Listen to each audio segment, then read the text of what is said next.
Vision public charitable trust के द्वारा जो इनिशिएटिव स्टार्ट हुआ है टॉक इट आउट, उसमें हम सभी का स्वागत करते हैं। आप सब जानते हैं ये एक ऐसा इनिशिएटिव है जहां पर किसी भी विषय के ऊपर हम चर्चा करेंगे ही, लेकिन साथ साथ जो हमारा अभी ये एपिसोड्स चल रहे हैं उसमें पर्टिकुलरली पेरेंटिंग और मेंटल वेलबींग के बारे में बात करते हैं। तो इसके पहले भी हमने एक्सपर्ट्स के साथ बात की थी और उन्होंने अपने एडवाइसेस दिए थे, हमारे साथ काफ़ी अच्छी चर्चा रही और आज भी हम इसी को लेके आपके साथ चर्चा करेंगे ही। लेकिन हमने आज आमंत्रित किया है एक विशेष अतिथि को, हमारे मेहमान हैं आज के डॉक्टर चैती सालुंके जी। मैडम, आपका बहुत बहुत स्वागत है टॉक इट आउट में। धन्यवाद। डॉक्टर चैती सालुंके एक ट्रेनर है, स्टोरी टेलर है और उन्होंने डॉक्टरेट की है। तो ऐसे व्यक्तिमत्व हमारे आज प्रोग्राम में आए हुए हमारा अहोभाग्य हम कह सकते हैं। मैडम, सबसे पहले अगर हम बात करते हैं पेरेंटिंग और चाइल्डहुड डेवलपमेंट की, तो पेरेंट्स आज के जो है वो इतने बिजी है, तो जब बात हो रही है तो उसमें हमारे जो इमोशंस है, पर्टिकुलरली बच्चों के इमोशंस, उनका डेवलपमेंट अर्ली चाइल्डहुड से ही शुरू हो जाता है। इवन मैं तो कहती हूँ बच्चा जैसे ही बॉर्न होता है इमोशंस आ ही जाते हैं। तो ऐसे सब सिचुएशन में पेरेंट्स कैसे बच्चों के साथ इमोशनल डेवलपमेंट करें? बेसिकली मैं ये कहना चाहूँगी कि बच्चा सबसे पहले अस्तित्व में तब नहीं आता जब वो माँ की कोख से बाहर आता है। बच्चे का या किसी भी ह्यूमन बीइंग का अस्तित्व तब से होता है जब से वो अपनी माँ के गर्भ में होता है। तो उसके मस्तिष्क के ऊपर या उसके आचार विचार पर माँ जिस सराउंडिंग में रह रही है उसके इफेक्ट तो बचपन से रहने ही वाले हैं। वो थोड़ी सी नहीं, बहुत सारी इफेक्ट्स अपने जन्म के साथ ही है। दूसरी बात कि हम बच्चों की बात करें, 4-6 महीने के हैं या 1 साल के हैं, तो पेरेंट्स का क्या होता है, वो उनको बच्चा मान के बच्चे में खपा देते हैं, जबकि ये बहुत बड़ी गलती है। बच्चे को बच्चे की तरह लेना नहीं चाहिए। They are very sharp since the beginning. वो जब तक बोल नहीं पाता, जब तक कह नहीं पाता क्लियरली, अपनी भावनाओं को व्यक्त नहीं कर सकता है, तब तक हमें ये ध्यान में रखना है, स्पेशली पेरेंट्स को, कि he or she is a very good observer.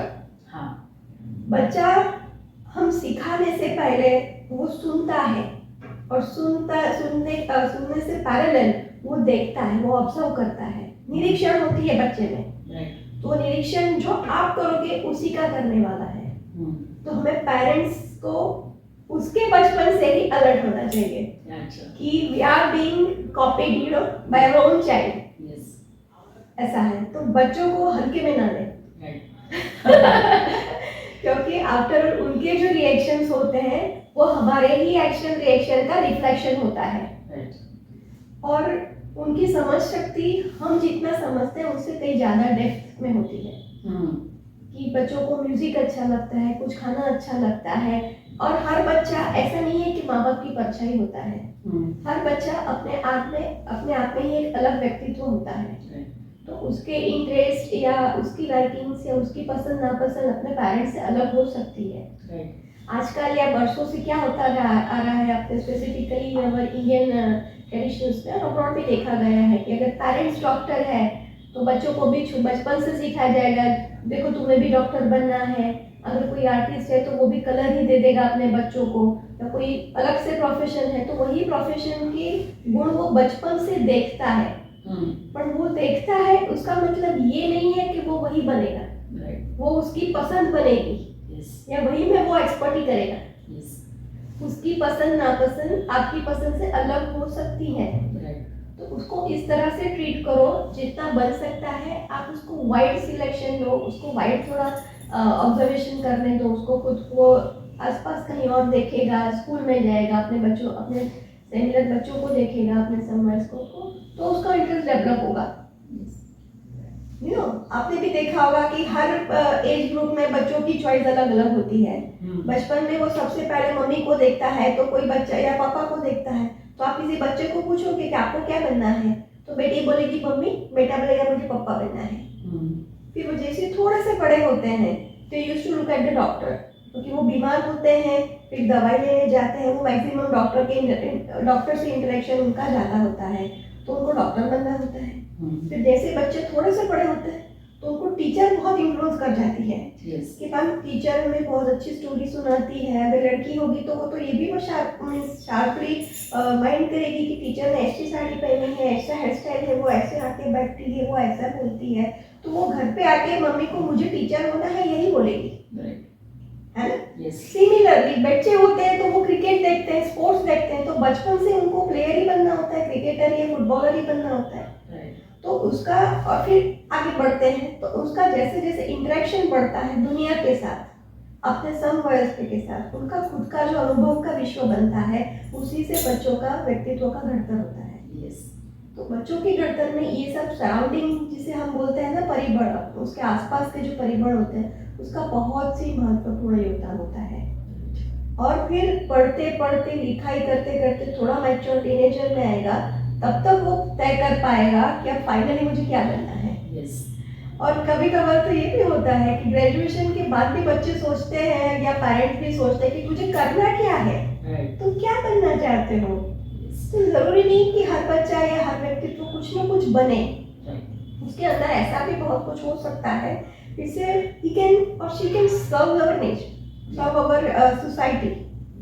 अगर किसी को बैंकिंग में या बोलते हैं ना कि गुजराती में कहावत है कि पुत्र न लक्षण पालना નથી। बच्चा छोटा है, अगर पैसे में अकाउंटिंग में अच्छा है, मैथ्स अच्छा है, तो सब बोलेंगे कि बैंकिंग में जाना। हाँ, किसी का कुछ तोड़ फोड़ अच्छा है, बनाना अच्छा है, तो कोई बोलेगा आप आर्किटेक्चर बनना या इंजीनियरिंग जाना। बेटी अच्छे अच्छे से मेकअप वेकअप कर लेगी तो सब बोलते तू पार्लर वाली बनना। तो कपड़े अच्छा पहनती है, तेरी ये सेंस अच्छी है, तो तुम फैशन डिजाइन बनना। we don't have to imbibe such means ये सब सजेशंस नहीं कर रहे हैं। let them be whatever they want to be। तो थोड़ा सा फ्रीडम, थोड़ा सा प्यार और थोड़ी सी हमारी अंडरस्टैंडिंग भी जरूरी है to develop the child properly. तो वही बात जैसे कि आप बता रहे हैं कि उनको समझना बहुत ज़रूरी होता है, जो गलती शायद आज के पेरेंट्स में हो रही है। क्योंकि पेरेंट्स इतने बिजी है अपने ही स्केड्यूल में, तो कहीं ना कहीं वो बच्चा अकेला छूट जाता है। तो यही मैं सवाल आपसे करना चाहती हूँ कि कैसे पेरेंट्स उसको अपने साथ इमोशनली पास रखे, क्योंकि बहुत ज़रूरी है ये किसी के भी जीवन के लिए और बच्चों के जीवन के लिए तो बहुत ज़रूरी है। तो कैसे पेरेंट्स उसको डेवलप करेंगे इमोशनल, कुछ तो ऐसे वेज होंगे, मेथड्स होंगी जो पेरेंट्स को हेल्प करेगी बच्चों के साथ अपना इमोशनल बॉन्डिंग रखने के लिए। सबसे पहले तो बच्चा जब से छोटा हो ना, हाँ, तब से उससे बहुत अच्छी दोस्ती करो। कि बच्चों का क्या होता है, इवन हम बड़ों में भी आपने देखा होगा, जो हम एक जैसा जो सोचते हैं ना, उनके साथ हमारा दोस्ती बहुत जल्दी हो जाती है। तो अगर बच्चे को लगता है कि मेरे पापा या मेरी मम्मी मेरे जैसा ही सोचती है, तो आपका बॉन्डिंग थोड़ा क्लोज होता है। नंबर 1। नंबर 2 तो क्या होता है कि उसको खुद की भी एक स्पेस दो। बीइंग पेरेंट उन पे हावी होने की जरूरत नहीं है कि जो हम बोलेंगे वही करना है, तेरा सबसे अच्छा, तेरा भला हमको ही पता है, तू ये नहीं करना, वो मत करना। डोंट से थोड़े से उनको अगर फ्रीडम देते हो, अगर पढ़ते हैं मीन्स लगता है, रोते हैं, तो कैसा है भाई, तू ये ड्राइंग करना चाहता है, फाइन ड्राइंग किया, तुझे क्या लगता है तूने कैसे किया बेटा। अगर वो खुश है, डैडी मुझे लगता है, मम्मा लगता है मैंने अच्छा किया है, अच्छा है ना, अगर वो खुश है तो उसका थोड़ा शाबाशी दो, उसको थोड़ा प्रोत्साहन मिलेगा, शायद वो उससे अच्छा नेक्स्ट टाइम ज़्यादा करने का ट्राई करेगा, है ना। लेकिन अगर आप उस पर ऊपर थोपोगे कि नहीं ये ड्राइंग वर्क तू छोड़ दे, तू पढ़ाई कर, तू लिखने बैठ, तू पढ़ने बैठ, तो शायद वो एक प्रकार का आप अपने दिल में धिक्कार या यार मुझे हमेशा ना ही बोलते हैं, ये नेगेटिव इमोशन शायद उसमें पनप सकती है। ठीक है, उसका मतलब ये भी नहीं कि हर बात आप उनकी मानो, लेकिन थोड़ा फ्रेंडली अगर आप एटीट्यूड रखते हो ना, तो let them decide from their own experience. उनका अगर एक्सपीरियंस है, आपको भी पता है कि भाई मेरा बच्चा फॉर एग्जांपल मैथ्स में अच्छा है, वो फिगर्स के साथ अच्छा कर रहा है, आप देख रहे हो, तो आप उसको ये मत बोलो कि तू स्टोरी मत पढ़, तू ड्राइंग मत कर, है ना। Yes. लेकिन अगर वो अपने हिसाब से ड्राइंग कर रहा है या अपने हिसाब से स्टोरी भी पढ़ रहा है, तो आप पहले उसको जानो कि वो कितना इन डेप्थ इंटरेस्टेड है ये स्टोरी में या ड्राइंग में कंपेयर टू फिगर्स में। उसकी एक बार आप स्टोरी सुनो या उसको कुछ पढ़ने दो, उसको ड्राइंग बनाने को बोलो, और फिर अगर आप उसको बोलेंगे कि तू फिगर में भी ये स्टोरी को कुछ कर या फिगर को तू ड्रॉ कर सकता है, ये कर सकते हो, you are twisting the matter, थोड़ा सा अलग घुमा के। ये सिक्के की दूसरी बाजू है, every coin has two sides, right. तो आप पेरेंट की बजाय थोड़ा सा उसका फ्रेंड होके देखिए कि अगर ये काम में ये अच्छा है तो उसको डायरेक्टली बोलना चाहिए, या इतना भी अप्रिशिएट मत करो कि वो उसी पे कंसंट्रेट करे और बाकी सब अच्छी चीजों को भी निग्लेक्ट करे। तो उसकी फ्रेंड बन के उसको धीरे धीरे से अननोइंगली उसी बात पे आप टर्न करो कि तेरा ये फिगर्स का अच्छा है, देख मैं तेरे लिए ये जो क्यूब्स है, ये गेम ऐसी है, वो गेम ऐसी है। अगर वो अच्छा करता रहेगा तो उसको अप्रिशिएट भी करो। अगर किसी चीज उससे नहीं भी हुई तो उसको डांटो मत। मैं आपको यहाँ पे एक स्टोरी बताती हूँ छोटी सी। तो यू नो द एटीट्यूड आप देखना हाँ बच्चों का। एक माँ थी, उसकी एक बेटी थी, वो अपने बच्चे को बहुत अच्छे से उसका ख्याल रखती थी, अच्छे मोरल सिखाती थी, हेल्थ वाइज, खाना वाना बाहर घुमाने ले जाती थी, उसके साथ खेलती थी, उसके साथ पढ़ती थी, हर तरह से शी वाज गुड मदर। तो एक बार उसे खुद को लगा कि let me check my daughter.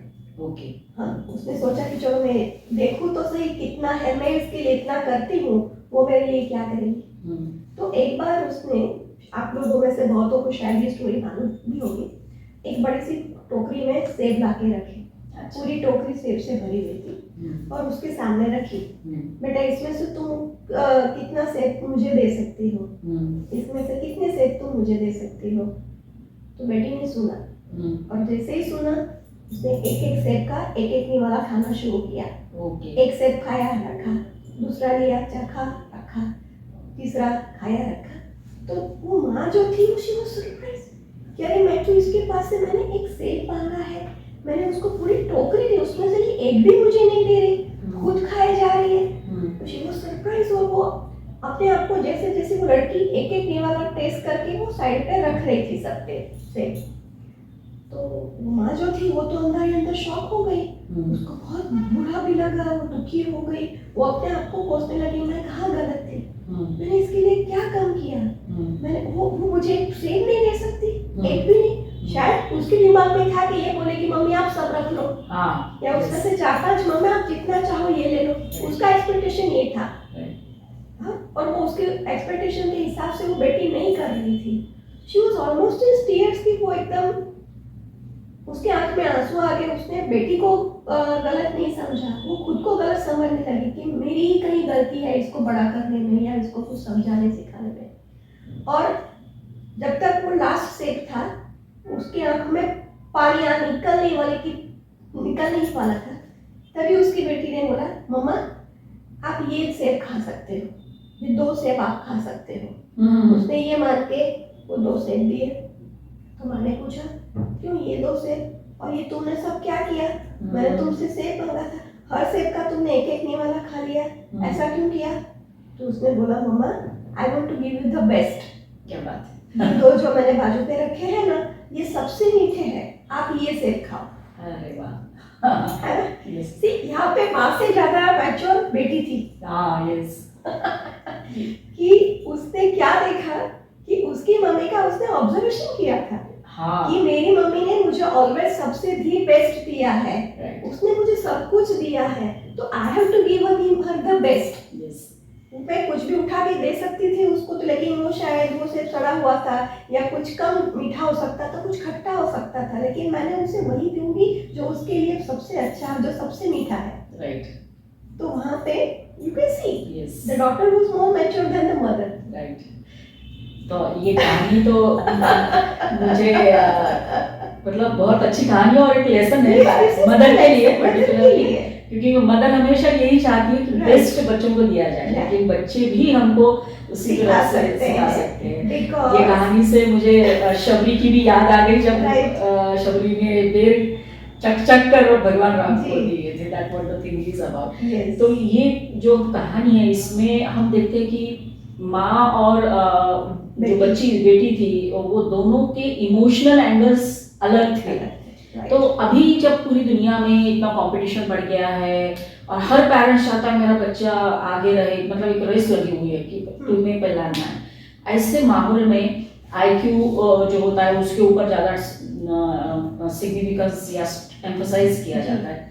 जब इमोशंस की बात आती है, मुझे लगता है कि जब ये यूनिवर्स बनाया भगवान ने तो सभी के ये इमोशंस दिए हैं, चाहे वो प्राणी हो, प्लांट्स हो, कोई भी हो। तो बच्चे में, या हम भी बच्चे थे तो इमोशंस के साथ ही बड़े हुए। तो आज के ज़माने में इमोशनल कोशंट की बात बहुत हो रही है, तो ये इमोशनल कोशंट होता क्या है?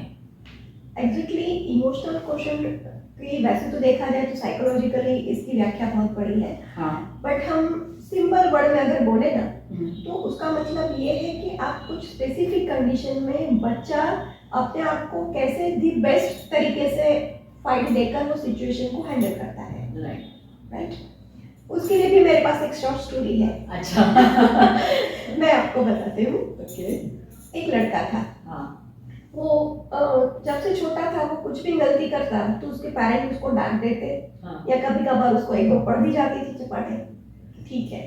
तो ही वाज अवेयर कि मैं जब गलती करता हूँ तो मुझे पड़ जाती है, तो या डांट पड़ती है, मम्मी पापा डांट देते हैं या कुछ चपाट पड़ जाती है, ठीक है। तो this parents was very nice, अच्छे थे, समझदार थे।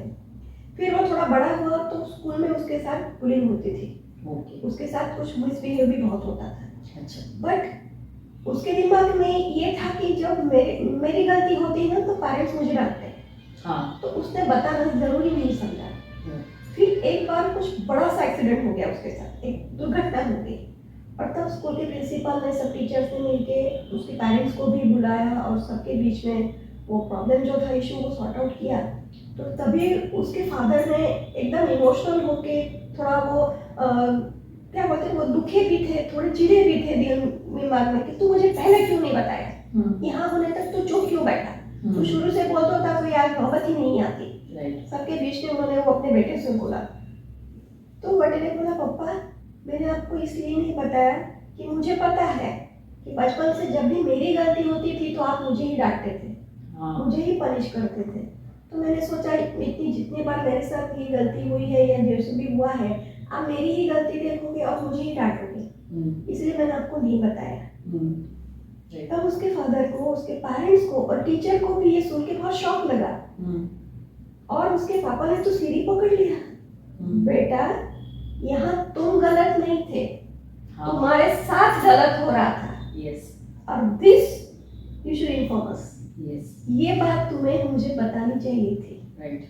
तो यहाँ पे जो है वो बच्चे ने क्यों नहीं बताया, उसको वो अटैचमेंट नहीं था या उसके मन में डर था।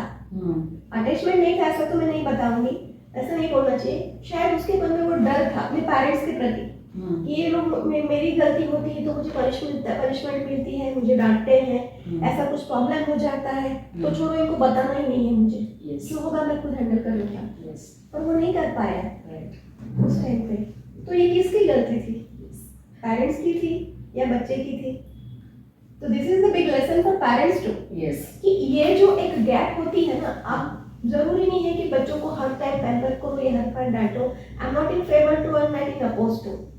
आपका बच्चा है, आपकी प्रतिकृति है, वो एक इंडिपेंडेंट पर्सनालिटी भी है, उसको उसको नेचर के हिसाब से आप ट्रीट करोगे वो सबसे ज्यादा बेहतर है। सही बात। आप उसको ज्यादा पहचानते हो। लेकिन एक बात है कि कोई भी हो, बेटी हो या बेटा हो, बीइंग पेरेंट, उसके मन में आपके लिए डर नहीं होना चाहिए। हाँ, कि मुझे पनिशमेंट मिलेगी या हर बार मुझे ही गलत समझा जाता है, वो नहीं है। अगर उसके साथ गलत होता है या उससे कोई गलती होती है तो भी एक बार उसको सुन लो। उसमें उतना कॉन्फिडेंस चाहिए ही चाहिए कि वो कुछ भी हो आकर आपको सच बताए। कई बार हमने देखा है ना कि हम लोग बोलते हैं हमारे जमाने में तो मम्मी पापा डांटते थे तो हम चुन की चाबी नहीं कर सकते थे, हमको सुनना पड़ता था। वो बात वो जमाना अलग था। लेकिन आज की बात अलग है। आप कुछ भी चिल्लाने से पहले, डांटने से पहले, अगर घर में ही दो भाई बहन है, दो भाई है, दो बहनें झगड़ भी रही है तो किसी एक को डायरेक्ट पनिश मत करो, किसी और को फेवर मत करो, क्योंकि वो वीक है या वो छोटा है या बीमार है या वो तू बड़ा है। Please don't do that. Yes.